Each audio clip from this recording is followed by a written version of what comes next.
الحمد لله رب العالمين، والصلاة والسلام على سيد الأنبياء والمرسلين وخاتم النبيين وعلى آله الأطهار وصحابته البررة الأخيار وعلى من تبعهم ودعا بدعوتهم إلى يوم الدين. أما بعد، فأعوذ بالله من الشيطان الرجيم. بسم الله الرحمن الرحيم. يرفع الله الذين آمنوا منكم وأوتوا العلم درجات. صدق الله العلي العظيم. وقال الرسول صلى الله عليه وسلم: من سلك طريقا يطلب فيه علما سلك الله به طريقا من طرق الجنة، او كما قال عليه الصلاة والسلام. طلبہ عزیز، پچھلے ہفتہ بھی آپ حضرات کے سامنے علم کے حوالے سے گفتگو ہوئی. آج بھی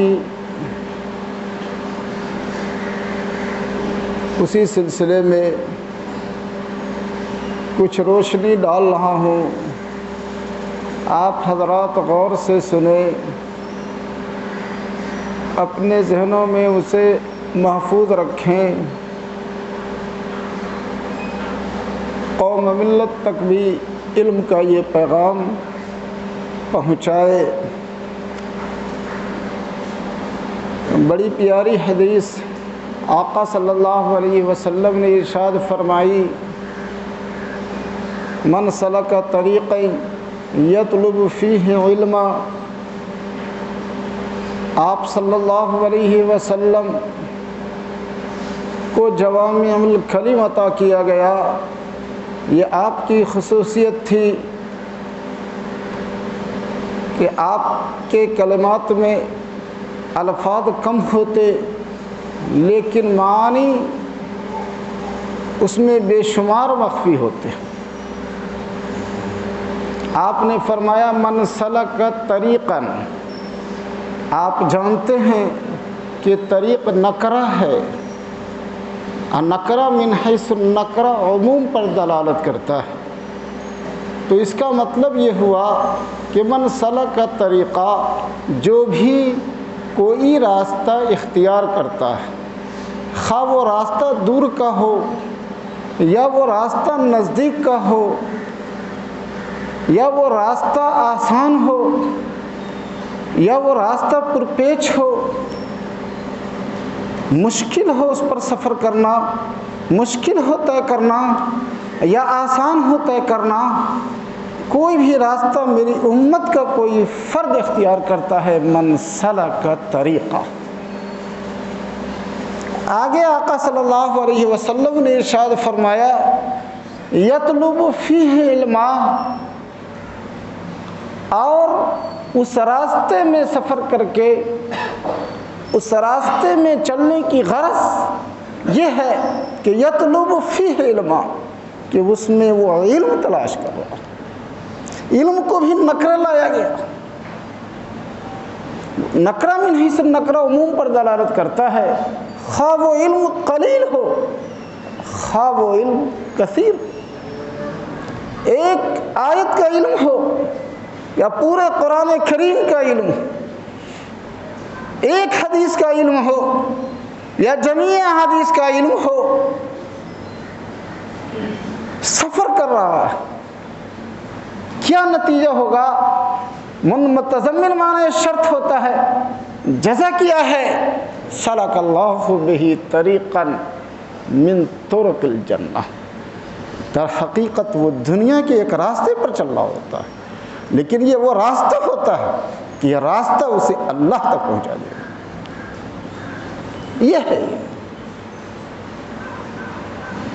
جب چل رہا ہوتا ہے،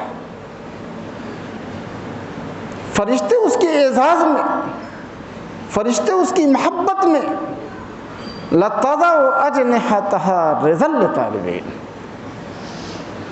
فرشتے اپنا پر طلبہ کی محبت میں بچھا دیتے ہیں۔ یہ کوئی مشکل نہیں۔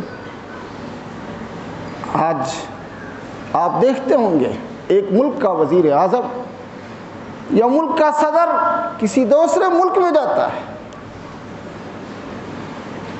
ہوائی جہاز سے جب اترتا ہے، جہاز سے طیارہ سے جب اترتا ہے، اس کے استقبال میں شاندار قسم کے کارپیٹ بچھائے جاتے ہیں۔ وہ قدم فرش پر نہ رکھ کر کے اور اس کارپیٹ پر قدم رکھتے ہوئے چلتا ہے۔ یہ اس زمانے کا طریقہ ہے، طریقہ رائج ہے سارے ملک میں۔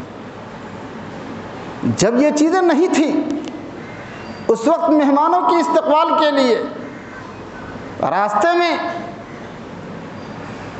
پھول کلیاں بچھائے جاتے ہیں۔ وہ پھولوں پر چل کر کے، ان کلیوں پر چل کر کے آتا، میزبان اس کا استقبال کرتا۔ اسی کو کسی نے کہا، اے باد صبا کچھ تو ہی بتا، اے باد صبا کچھ تو ہی بتا، مہمان جو آنے والے ہیں کلیاں نہ بچھانا راہوں میں، ہم پل کے بچھانے والے ہیں۔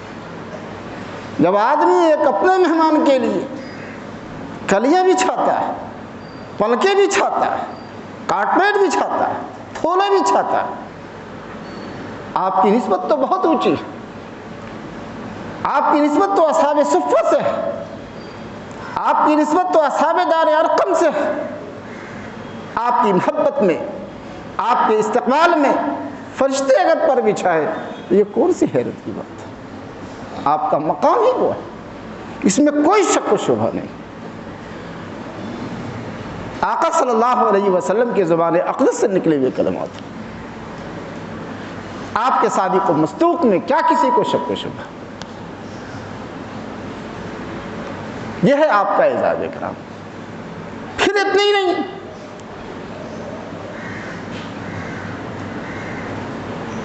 ان العالم یستغفر له من فی السماوات ومن فی الارض، ایسوں کے لیے، یہ علم کے طلب کرنے والے، علم کے سیکھنے سکھانے والے کے لیے اللہ کی بے پناہ مخلوق، خواہ وہ زمین میں بسنے والے ہو، خواہ وہ مابین السماء والارض زمین پر بسنے والے، زمین کے مابین بسنے والے، آسمان پر بسنے والے ہو، والحیتان فی جوف السماء سمندر میں بسنے والے ہو۔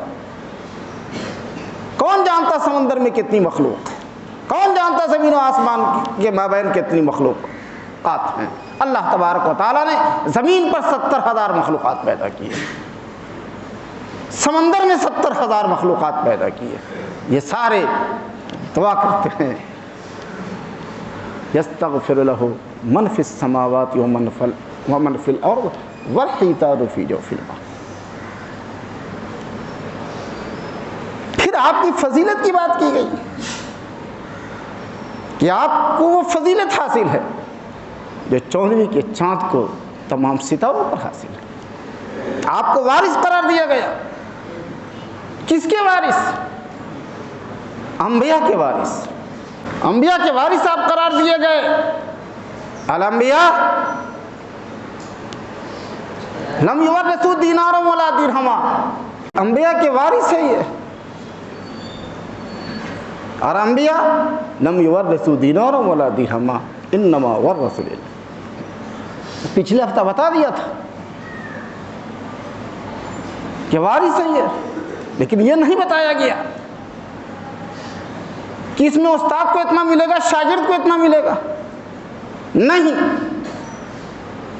فمن اخذ بحد وافر، جو جتنا حاصل کرے گا، جو جتنا حاصل کرے گا اپنے استاد سے بڑھ جائے گا، جو جتنا حاصل کرے گا بڑھ جائے گا اپنے استاد سے۔ بڑھ گئے امام ابو حنیفہ اپنے استاد سے، بڑھ گئے امام شافعی اپنے استاد سے، بڑھ گئے امام مالک رحمۃ اللہ علیہ اپنے استاد سے۔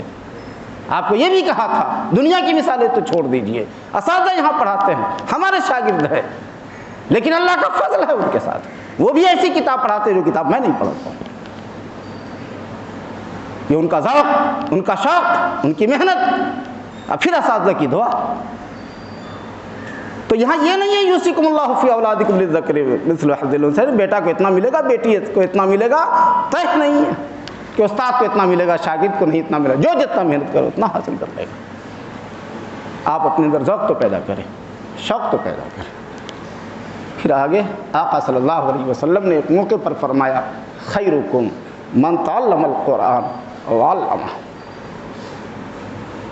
خیرکم من تعلم القرآن وعلمہ، بہتر وہ ہے، خیرکم تم میں سے تم میں سے سب بہتر ہے، کون؟ من تعلم القرآن وعلمہ، قرآن سیکھے وہ بھی بہتر اور قرآن سکھائے وہ بھی بہتر، سیکھنے والے بھی بہتر، سکھانے والے بھی بہتر۔ تم قربان جائیے آقا انعامدار جناب محمد الرسول اللہ صلی اللہ علیہ وسلم کی ذات اقدس پر پہلے طالب علم کو ذکر کیا کہ پہلے استاد کو ذکر کیا۔ استاد کا مقام ہے کہ طالب علم کا مقام؟ سب جانتے ہیں استاد کا مقام بڑھا ہوا ہے طالب علم کے مقام سے، لیکن جب آقا صلی اللہ علیہ وسلم نے بہتر کو ذکر فرمایا تو یہ نہیں فرمایا خیرکم من علمہ، خیرکم من علمہ نہیں فرمایا، فرمایا خیرکم من تعلم۔ پہلے طالب علم کو ذکر کیا کہ تم میں بہتر وہ ہے جو سیکھے اور پھر سکھائے، سکھانے والا بھی وہ جبھی سیکھتا ہے جبکہ اس کے سامنے کوئی سیکھنے والا ہو۔ بہت سے علماء کو آپ دیکھے ہوں گے بے صلاحیت کے حامل ہوتے ہیں، طلبہ نہیں ہوتے، سیکھنے والے ان کے سامنے نہیں ہوتے، ان کا علم ضائع ہو جاتا ہے۔ تو سکھانے والا بھی در حقیقت سیکھ رہا ہوتا ہے، پڑھا رہا ہوتا ہے، پڑھانے سے پہلے خود پڑھ رہا ہوتا ہے، وہ خود جو پڑھ رہا ہے وہ خود سیکھ رہا ہے، کتاب اس کے سامنے مطالعہ کر رہا ہوتا ہے، نئی باتیں سامنے آتی ہیں، بے پناہ خوشی حاصل ہوتی ہے۔ امام محمد رحمۃ اللہ علیہ کہتے ہیں اگر یہ خوشی بادشاہوں کو نصیب ہو جائے تو ہمارے قتل کے در پہ ہو جائے۔ اللہ تبارک و تعالیٰ علماء کو کتابوں میں جو سرور اور جو خوشیاں نصیب فرماتے ہیں، جو ان کو روحانی خوشی حاصل ہوتی ہے، وہ کسی بادشاہ کو میسر نہیں۔ سرور علم ہے کیف شراب سے بہتر، سرور علم ہے کیف شراب سے بہتر، کوئی رفیق نہیں کتاب سے بہتر۔ خیر و جلیس فی الزمان کتاب، بہترین اگر ساتھی ہے تو کتاب ہے۔ آدمی کتاب پڑھ رہا ہوتا کیا کیا اسے باتیں ملتی ہیں۔ آپ قرآن کی تفسیر سنیں، ایک ہے الحمدللہ، کیا ہے اس پر کلام کیا مفسرین نے، الف لام کیسا ہے، حمد کس معنی میں آتا ہے، بسم اللہ میں با کیسی ہے، اسم میں کیا ہے، پھر اس کی اضافت کیسی ہے، پھر تقصر کیسا ہے، کیا روحانیت حاصل ہوتی ہے علماء کو۔ تو آپ سیکھنے کا مزاج بنائے، سیکھنے کو پہلے ذکر کیا گیا، جب تک آپ میں سیکھنے کا ملکہ رہے گا آپ کی علم میں برکت رہے گی۔ جب آپ سے سیکھنا ہٹ جائے گا تو سکھانے کی نوبت بھی ختم ہو جائے گی، وہی سکھاتا ہے جو سیکھتا ہے۔ تو آپ کا مقام بہتر ہے، خیرکم من تعلم القرآن وعلمہ۔ علم کیا ہے، کیا ہے یہ علم؟ امام یہ حضرت مولانا مفتی شفیع رحمۃ اللہ علیہ، مفتی شفیع صاحب حضرت مولانا تقی عثمانی دامت برکاتہم کے والد محترم، طلبہ کے سامنے طلبہ سے پوچھ رہے ہیں کہ بتاؤ علم کیا ہے، علم کیا ہے؟ اب طالب علم کو تو علم کی تعریف تو مرقات سے یاد،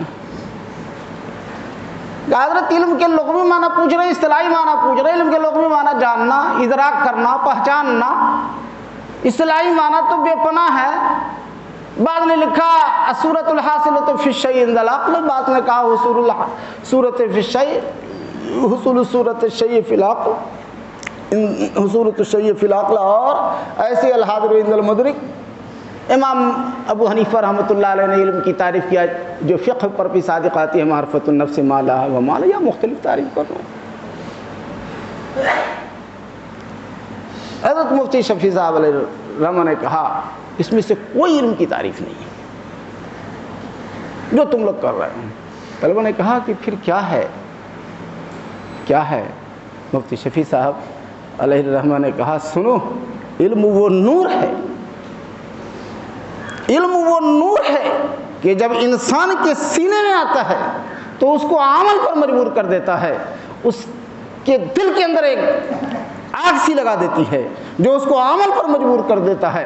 اب اگر وہ علم اس کو عمل پر مجبور نہ کرے، علم نہیں حاصل کر لیا، عمل نہیں ہے، تو وہ علم ہی نہیں ہے۔ علم وہ نور ہے جو دل کے اندر آتے ہی دل کو روشن کر دیتا ہے اور اس کو عمل پر مجبور کر دیتا ہے۔ اور اگر نہیں ہے یہ ایسا تو یہ علم نافع نہیں ہے، علم غیر نافع ہے۔ جو علم آدمی حاصل کرے اور اس کو عمل پر مجبور نہ کرے، پڑھ رہا ہے قرآن میں اذا نودی للصلاۃ فی یوم الجمعہ فاسعوا الی ذکر اللہ، پہلی جب اذان کہی جائے ساری چیزوں کو چھوڑ دو، اس سے پہلے غسل کر لینا، اس سے پہلے ساری ضروریات سے فارغ ہو جانا، کاروبار کو چھوڑ دینا ہے، مسجد کے اندر آ جانا۔ سب سے بہترین مخلوق طلبہ کو ذکر کی جا رہی ہے، اس کا یہ عالم ہے کہ پڑھ تو رہا ہے، عمل نہیں ہے، یہ علم نافع نہیں ہے، یہ علم نافع نہیں ہے، یہ علم ہی نہیں، علم غیر نافع ہے۔ آقا صلی اللہ علیہ وسلم نے دعا فرمائی اللہم انی اسألک علما نافعا، اے اللہ علم نافع عطا فرما، واعوذ بک من علم لا ینفع، ایسا علم مجھے سکھا ہی نہیں، ایسا علم مجھے سکھا ہی نہیں، ایسا علم مجھے دے ہی نہیں، پناہ مانگ رہے ہیں۔ یہیں سے ایک مسئلہ ثابت ہو جاتا ہے کہ آقا صلی اللہ علیہ وسلم عالم الغیب نہیں، اگر عالم الغیب ہوتے تو علم نافع بھی علم ہے، علم غیر نافع بھی علم ہے، پھر بھی آقا صلی اللہ علیہ وسلم دعا کر رہے ہیں اللہ اللہ مجھے علم نافع مت سکھا، مجھے اس کی ضرورت نہیں، پناہ مانگ رہے ہیں، پناہ مانگ رہے ہیں، پناہ بدتر چیز سے مانگی جاتی ہے۔ کیا ہے علامت علم نافع کی؟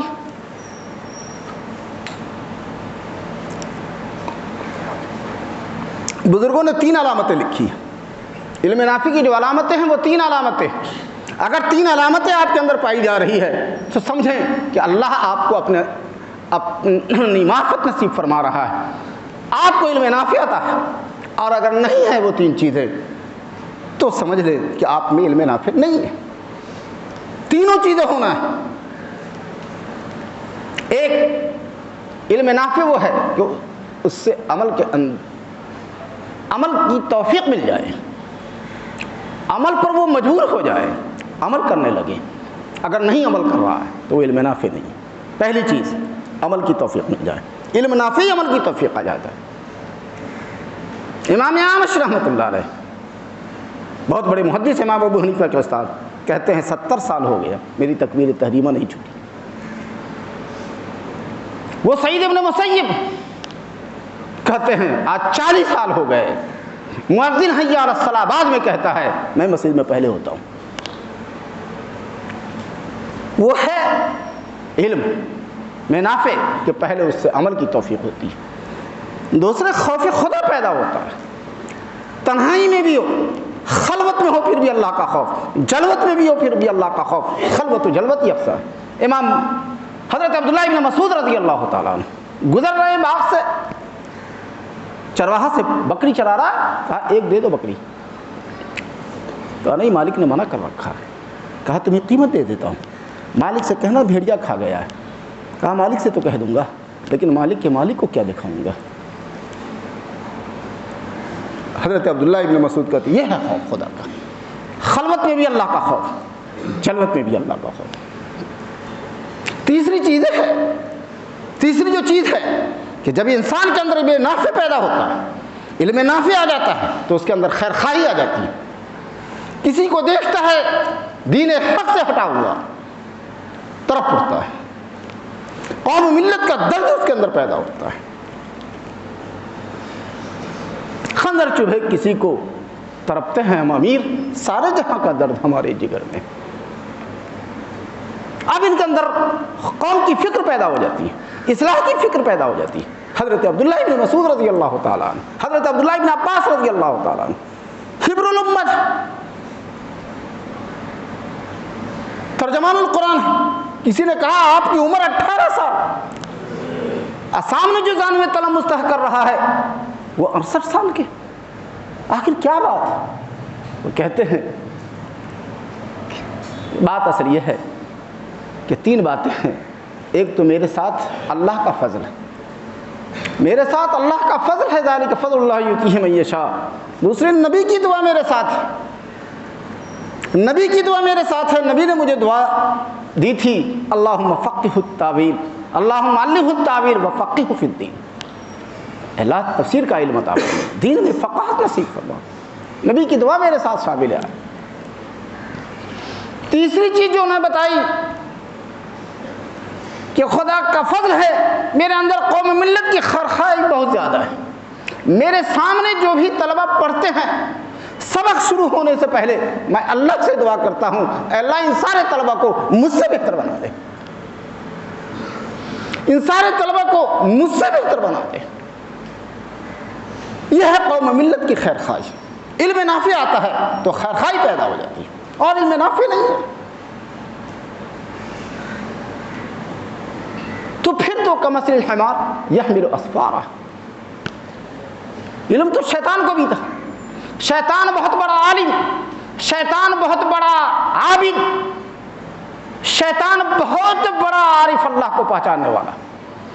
اتنا اللہ کو پہچانتا تھا کہ جتنا ہم نہیں پہچانتے.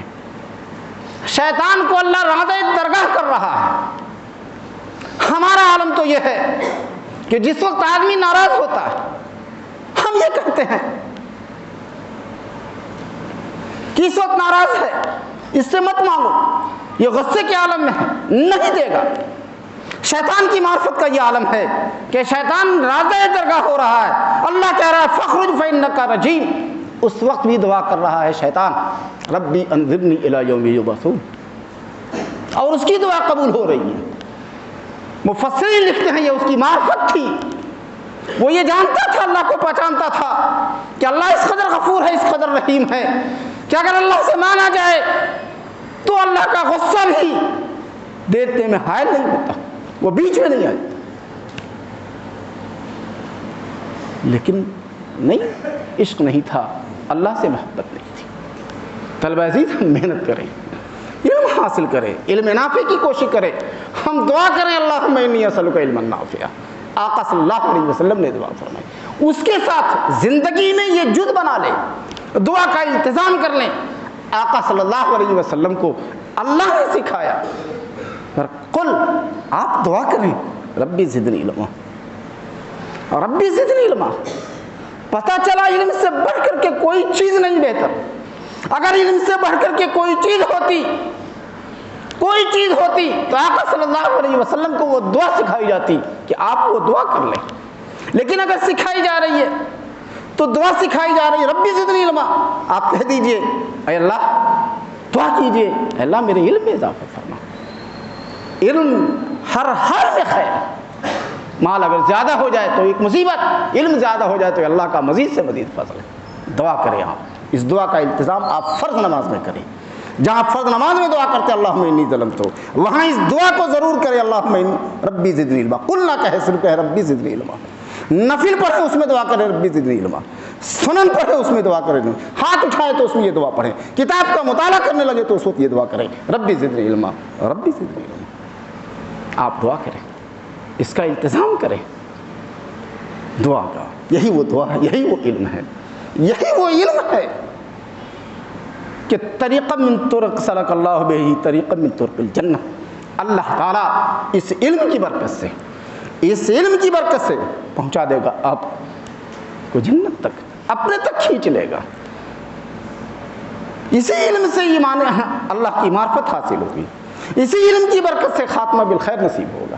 آپ کو معلوم ہے حضرت یوسف علیہ السلام مصر کے خزانے پر ہیں, مصر کے خزانے پر ہیں, وزیر مالیات ہیں. کوئی شخص آتا, قیمت دیتا, غلہ لے کر کے چلا جاتا. محتاج ہوتا, غریب ہوتا, بے بس ہوتا, یا قیمت سے زیادہ غلہ کی ضرورت ہوتی تو ملازم کہتے حضرت یوسف علیہ السلام کے پاس جاؤ, وہ اجازت دے دیں گے, مل جائے گا. حضرت یوسف علیہ السلام کے پاس جاتے, حضرت یوسف علیہ السلام اجازت دے دیتے, غلہ مل جاتا. ایک مرتبہ ایک شخص آیا جس کی چڑھتی ہوئی جوانی تھی, نوجوان تھا. وہ رقم دیتا ہے, خادموں نے غلہ دے دیا، ملازموں نے غلہ دے دیا. انہوں نے کہا مجھے اس سے زیادہ کی ضرورت ہے، یہ میرے لیے ناکافی ہے. کہا جاؤ حضرت یوسف علیہ السلام. حضرت یوسف علیہ السلام بیٹھے، عرض کیا. حضرت یوسف علیہ السلام نے کہا اسے اور دے دو، اور دے دیا گیا. اس نے کہا مجھے اس سے زیادہ کی ضرورت ہے. حضرت یوسف علیہ السلام نے کہا اور دے دو، دے دیا گیا. وہ نوجوان کہتا ہے کہ حضرت مجھے اس سے زیادہ کی ضرورت ہے. حضرت یوسف علیہ السلام نے کہا کہ نوجوان تم نے قیمت پیش کی، اس کے بقدر دے دیا گیا، مزید مانگا، مزید دے دیا گیا، مزید مانگا، مزید دے دیا گیا، پھر مانگ رہے. وہ نوجوان کہتا ہے کہ حضرت آپ نے مجھے پہچانا نہیں، آپ کو میری شناخت نہیں، آپ نے مجھے پہچانا نہیں. اگر آپ مجھے پہچان لیتے تو کب کا آپ اپنے تخت پر سے اٹھ گئے ہوتے، مجھ سے گلے سے ملتے، مجھ سے معانقہ کرتے. یوسف علیہ السلام جیسی خوبصورتی اللہ نے کسی کو دی نہیں. یوسف علیہ السلام کا چہرہ کسی کو دیکھنا نصیب نہ ہوتا، چلے جائے کہ مصافحہ کر لے، گلے ملے. کہ آپ اپنے تخت سے اٹھ جاتے اور مجھ سے گلے ملتے، پھر آپ اپنی شان نشان مجھے دیتے. آپ نے مجھے پہچانا نہیں. حضرت یوسف حیرت میں پڑ گئے. کہا کہ اچھا بتاؤ تم کون ہو؟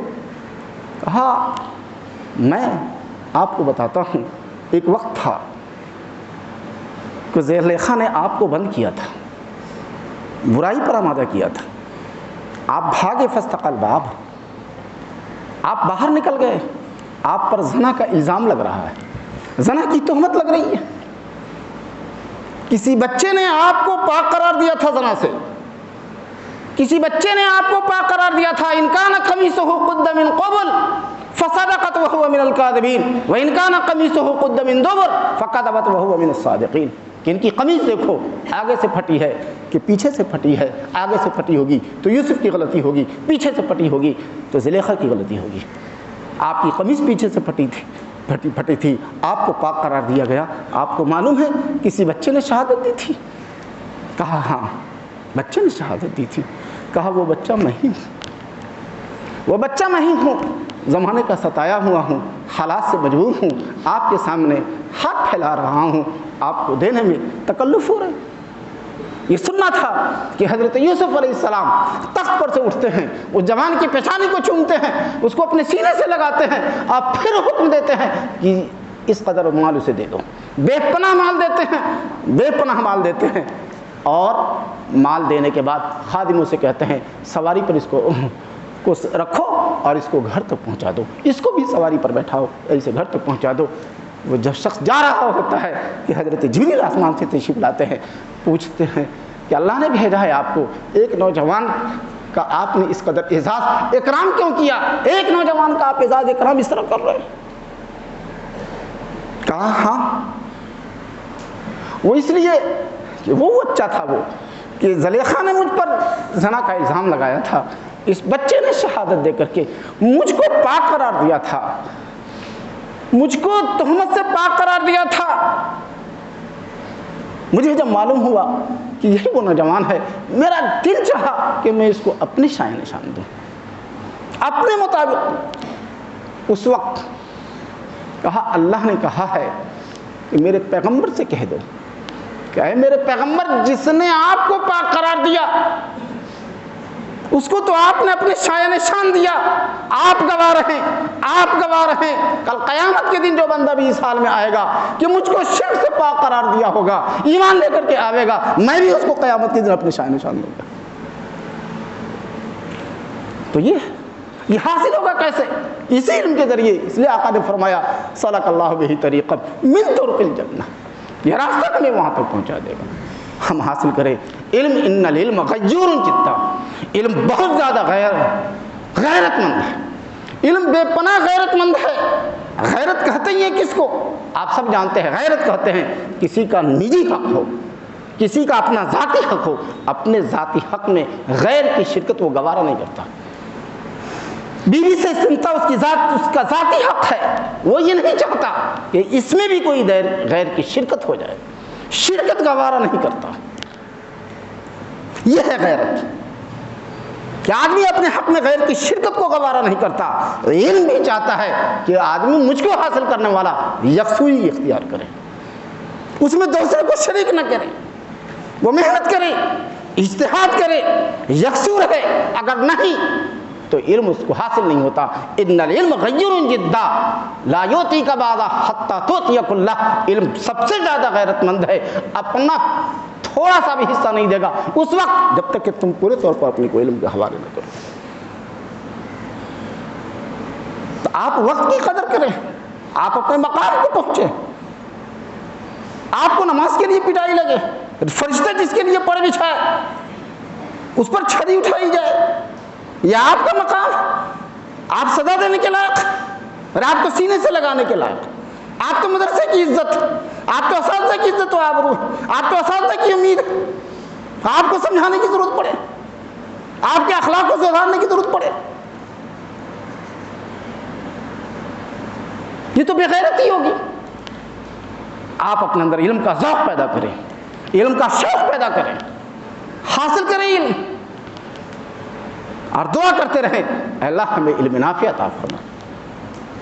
استاد کے لیے بھی دعا کریں، جن کی کتابیں پڑھ رہے ہیں ان کے لیے بھی دعا کریں۔ اکابرین کے حالات میں لکھا کہ جب وہ پڑھنے جاتے تو دعا کرتے اللہم استر عیب معلمی انی، اللہم استر عیب معلمی انی، اے اللہ میرے استاد ہے تو انسان خطا اور نسیان سے مرکب ہے، ہر انسان کے اندر عیب ہوتا ہے، میرے استاد بھی تو انسان ہیں، ان کے اندر بھی عیب ہو سکتا ہے، لا اللہم استر عیب معلمی، اللہ میرے استاد کے اندر جو خامیاں ہیں اگر وہ عیب ہے، اگر ان کے اندر نقص ہے، اللہ ان کو چھپا دے، ان کو میری نظروں سے اوجھل رکھ دے، کہیں ایسا نہ ہو کہ اس کی وجہ سے میرے اندر ذرا سا کچھ قدرت پیدا ہو جائے، لا تذہب برکت علمہ منی، ان کے علم کی برکت کو اے اللہ حسن حسد کی وجہ سے مجھ سے نہ چھین۔ یہ دعا کرتے تھے۔ آپ اساتذہ کے لیے بھی دعا کریں، آپ اپنے لیے بھی دعا کریں، اپنی کتاب جن کی پڑھتے ہیں ان مصنفوں کے لیے بھی دعا کریں، کتاب کا ادب و احترام کریں، گناہوں سے بچیں، نماز چھوڑنے سے زیادہ کوئی بڑا گناہ نہیں، آپ نماز چھوڑیں۔ امام شافعی رحمۃ اللہ علیہ 12 سال 13 سال کی عمر میں محدث بن گئے، پھر بھی وہ محدث بن گئے۔ امام مالک رحمۃ اللہ علیہ کے درس میں حاضر ہیں، طواف کر رہے تھے، مدینہ منورہ کے کچھ لوگ طواف کر رہے ہیں، دیکھا ایک خوبصورت سا نوجوان ہے، پھٹے ہوئے کپڑے میں ہے، چہرے پر معصومیت جھلک رہی ہے۔ لوگوں نے کہا، وہ طواف کرنے والوں نے کہ بچہ تم دن کا کھانا میرے ساتھ کھا لو، قبول کر لو میری دعوت۔ قبول کر لیا۔ کھانے پر جب شریک ہوئے تو ان لوگوں نے کہا کہ کہاں کے رہنے والے ہو؟ کہا یہ مکہ مکرمہ کے رہنے والے ہو۔ آپ کہاں کے رہنے والے؟ کہا میں مدینہ منورہ کے رہنے والا ہوں۔ ہم لوگ مدینہ منورہ کے رہنے والے ہیں۔ کہا آپ مجھے مدینہ لے چلیں گے؟ امام شافعی رحمۃ اللہ علیہ کرتے ہیں، تو انہوں نے کہا کہ ہاں میری ایک سواری خالی ہے، میرے قافلہ کا ایک شخص مر گیا ہے، چلو اس پر بیٹھا کر کے تمہیں لے جاتا ہوں۔ تیار ہو گئے، چلے امام شافعی رحمۃ اللہ علیہ امام مالک رحمۃ اللہ علیہ کے پاس، گھر سے اجازت لی، والدہ کے پاس کچھ نہیں تھا، یتیم تھے، کچھ نہیں دیا، چلے گئے قافلہ والے کے ساتھ۔ امام مالک رحمۃ اللہ علیہ کی جب خدمت میں پہنچتے ہیں، امام مالک رحمۃ اللہ علیہ پڑھانے کے لیے جب بیٹھے، سمجھ گئے کہ یہی ہے امام مالک رحمۃ اللہ علیہ، پڑھانے لگے، ان کے پاس کاغذ اور کاغذ قلم کچھ نہیں، استاد پڑھا رہے ہیں، سارے طلبہ لکھ رہے ہیں۔ امام شافعی رحمۃ اللہ علیہ نے اپنی ایک انگلی کو قلم بنایا، دوسرے ہاتھ کے کف کو کاغذ بنایا، لکھنے لگے، لکھ رہے۔ امام مالک رحمۃ اللہ علیہ سمجھ رہے کہ یہ لکھ رہا ہے، اور تو کچھ نہیں لکھ رہے تھے۔ بعد کو جب سارے لڑکے اذان کے بعد وضو کرنے کے لیے چلے گئے، امام شافعی رحمۃ اللہ علیہ بیٹھے تھے، ان کا وضو تھا۔ امام مالک نے پوچھ دیا تم کیا لکھے ہو بیٹے، دکھاؤ تو۔ کچھ نہیں۔ ارے کہا تم مذاق کر رہے؟ کہا حضرت میرے پاس قلم نہیں، کاغذ نہیں، تو میں اس طرح سے لکھ رہا تھا، در حقیقت میں ہتھیلی پر لکھ رہا تھا، لیکن میں اس کو اپنے سینے میں اس کو محفوظ کر رہا تھا۔ امام مالک رحمۃ اللہ علیہ نے کہا سنا، ساری حدیث سنا دی۔ امام مالک رحمۃ اللہ علیہ کے دل میں محبت بیٹھ گئی۔ گھر جا رہے، جب واپس ہوئے سیکھنے کے بعد چرچا ہو گیا امام شافعی مالک رحمۃ اللہ علیہ شافعی رحمۃ اللہ علیہ کا، سارے استاد پر فائق، سارے طلبہ پر ساتھی پر وہ فائق ہو گئے، کم سن بچہ جانے لگے، یتیم تھے، عرب میں سخاوت کا ماحول تھا، لوگوں نے بے شمار سواریاں دے دی، اونٹ دے دیے، مال دے دیا، قافلے کے ساتھ روانہ ہو رہے ہیں۔ ادھر ماں کو پتہ چل گیا کہ ماں جو ہے وہ میرا بیٹا آ رہا ہے، شافی آ رہا ہے، ماں خالے کے ساتھ آ جاتی ہے مکہ مکرمہ، اپنے گھر سے قریب نکل باہر آ جاتی ہے، ایک پہاڑ کے کنارے بیٹھ جاتی ہے، بیٹا کا انتظار کر رہی ہوتی ہے۔ جب قافلہ پہنچتا ہے خالہ کہتی ہے اسی میں امام شافی معلوم ہوتا ہے، اسی میں شافی معلوم ہو رہے ہیں۔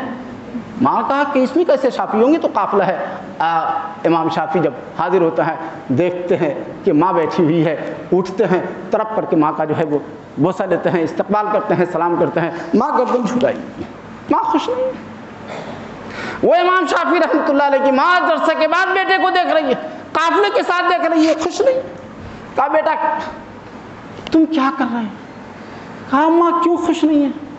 کہا بیٹا میں نے تم کو حدیث جمع کرنے کے لیے بھیجا تھا، بیٹا میں نے تم کو حدیث جمع کرنے کے لیے بھیجا تھا، بیٹا میں نے تم نے مال جمع کرنے کے لیے نہیں بھیجا تھا، میں نے تم کو حدیث جمع کرنے کے لیے بھیجا تھا، تم نے حدیث جمع کرنے کے بعد یہ مال جمع کر کے لے آئے، یہ مال میں تمہارے پاس نہیں دیکھنا چاہتی، سارا مال صدقہ کر دیا۔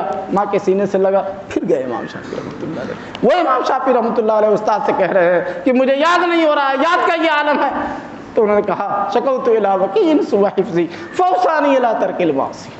استاد سے سوء حفظ کی شکایت کر رہے ہیں، جبکہ اتنا ذہین بچہ کیا یاد نہیں ہوا ہوگا، سوء حفظ کی شکایت کر رہے ہیں۔ استاد کہہ رہے ہیں کہ بیٹا گناہ سے باز آ جاؤ، فإن العلم نور من اللہ، علم تو اللہ کا ایک خاص نور ہے جو اللہ تعالیٰ گناہ گاروں کو نہیں دیتا ہے۔ ہم گناہ بھی کر رہے ہیں، اللہ کی معرفت بھی حاصل کرنا، یہ دونوں متضاد چیز ہیں، یہ دونوں متضاد چیز ہے۔ آپ جانتے ہیں دو متضاد چیز آنے واحد میں محل واحد پیدا فتن واحد جمع نہیں ہو سکتی۔ ہم معرفت بھی کریں، اللہ کی معرفت بھی حاصل کریں، دونوں متضاد چیز ہے، کیسے جمع ہو سکتے ہیں؟ ہم اپنے اندر احساس کو پیدا کریں۔ ہم طلبہ ہیں، طلبہ بننے کی کوشش کریں۔ ہم امید ہے ماں باپ کی، امید ہے اپنے اساتذہ کی، ہم پوجی ہے مدرسے کی، اس کی تو ہم لاج رکھیں۔ اللہ تبارک و تعالیٰ آپ لوگ کو ہمت و توفیق عطا فرمائے، صحیح طالب بننے کی توفیق عطا فرمائے۔ وآخر دعوانا الحمدللہ رب العالمین۔